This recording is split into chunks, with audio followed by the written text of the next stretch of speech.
Hello Bacha Party, welcome to Dubai. Today we are going to study about the second chapter of 11th class and that is a biological classification. So बेटा biological classification में आज हम intro करने वाले हैं. Introduction में हम लोग पढ़ने वाले हैं कि सबसे पहले जो अर्लीस्ट अटेम्प्ट था वो किसका था इन बायोलॉजिकल क्लासिफिकेशन. तो जितने भी ऑर्गेनिज्म हैं अर्थ पे उनको दो पार्ट्स में डिवाइड करने वाले सबसे पहले कौन थे? एरिस्टोटल.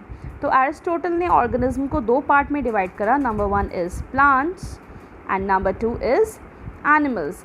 अब हम लोग को सुनने में बड़ा अजीब लग रहा होगा कि यार एनिमल्स और प्लांट्स तो सबको पता ही है, इसमें कौन सी नई बात है. लेकिन हमारे लिए जो फैक्ट है वो कभी किसी साइंटिस्ट ने डिस्कवर किया, कभी किसी साइंटिस्ट ने इन्वेंट किया.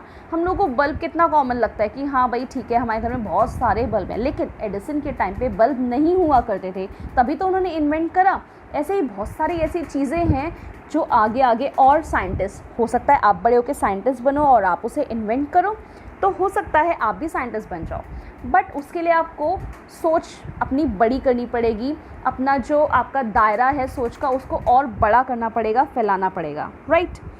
तो हम लोग चलते हैं एरिस्टोटल के पास दोबारा. एरिस्टोटल ने ऑर्गेनिज्म को दो पार्ट्स में डिवाइड करा, that is the plants and the animals.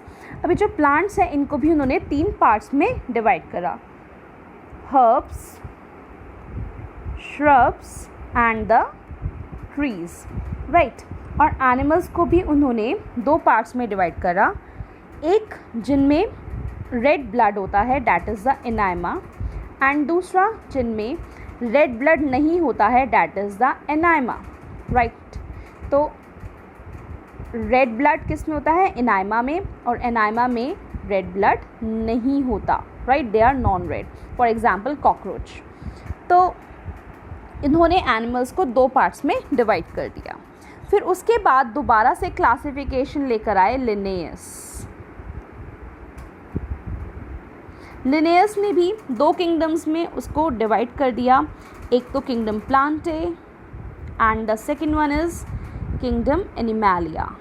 Right. That is a plant and the animal kingdom respectively. तो इन्होंने कहा कि जो ऑर्गेनिज्म है वो या तो प्लांट्स हैं या एनिमल्स हैं. अब इनके जो क्लासिफिकेशन थी वो कुछ अधूरी सी थी. अब क्यों अधूरी सी थी? ना तो उन्होंने बताया अबाउट द यूकैरियोट्स, ना उन्होंने बताया अबाउट द प्रोकैरियोट्स, उनको क्लासिफाई नहीं करा. ठीक है. नेक्स्ट इज़ उन्होंने ना तो यूनिसेलुलर बताया ना ही मल्टी सेलुलर, इनको भी डिवाइड नहीं करा. उन्होंने ना ही फोटोसिंथेटिक नॉन फोटोसिंथेटिक को अलग करा. तो बहुत सारी चीज़ें ऐसी थी जो अभी क्लासिफाई होनी बाकी थी. तो इसीलिए फर्दर क्लासिफिकेशन की नीड फील हुई. तो फर्दर क्लासिफिकेशन करने वाले साइंटिस्ट का नाम है R.H. विटेकर. तो जो हमारे R.H. विटेकर हैं वो 5 किंगडम क्लासिफिकेशन लेकर आए थे. ठीक है. He came up with a 5 kingdom classification. As you can see, kingdom Plantae, kingdom Animalia, kingdom Fungi, kingdom Protista. और ये जो हमारा यू बैक्टीरिया और आर्के बैक्टीरिया है वो अकॉर्डिंग टू द विटेकर उन्होंने इसे कहा था किंगडम मोनेरा. ये जो मोनेरा किंगडम है this is about the kingdom of bacteria. लेकिन बैक्टीरिया भी दो टाइप्स के हैं. मॉर्फोलॉजिकली तो यू बैक्टीरिया और आर्के बैक्टीरिया क्या हैं? सिमिलर हैं. लेकिन अगर हम इंटरनली देखें तो यू बैक्टीरिया और आर्के बैक्टीरिया बिल्कुल अलग हैं. सो बेसिकली ये जो आर्के बैक्टीरिया हैं ये एंशिएंट बैक्टीरिया हैं जो काफ़ी हद तक यूकैरियोट से मैच करते हैं. You can call them the link between the eubacteria and the eukaryotes.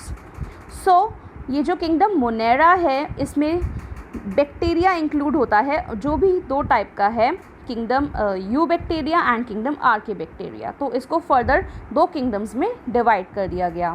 Next class में हम पढ़ने वाले हैं about the kingdom Monera. Till then stay safe, stay healthy, bye bye, take care.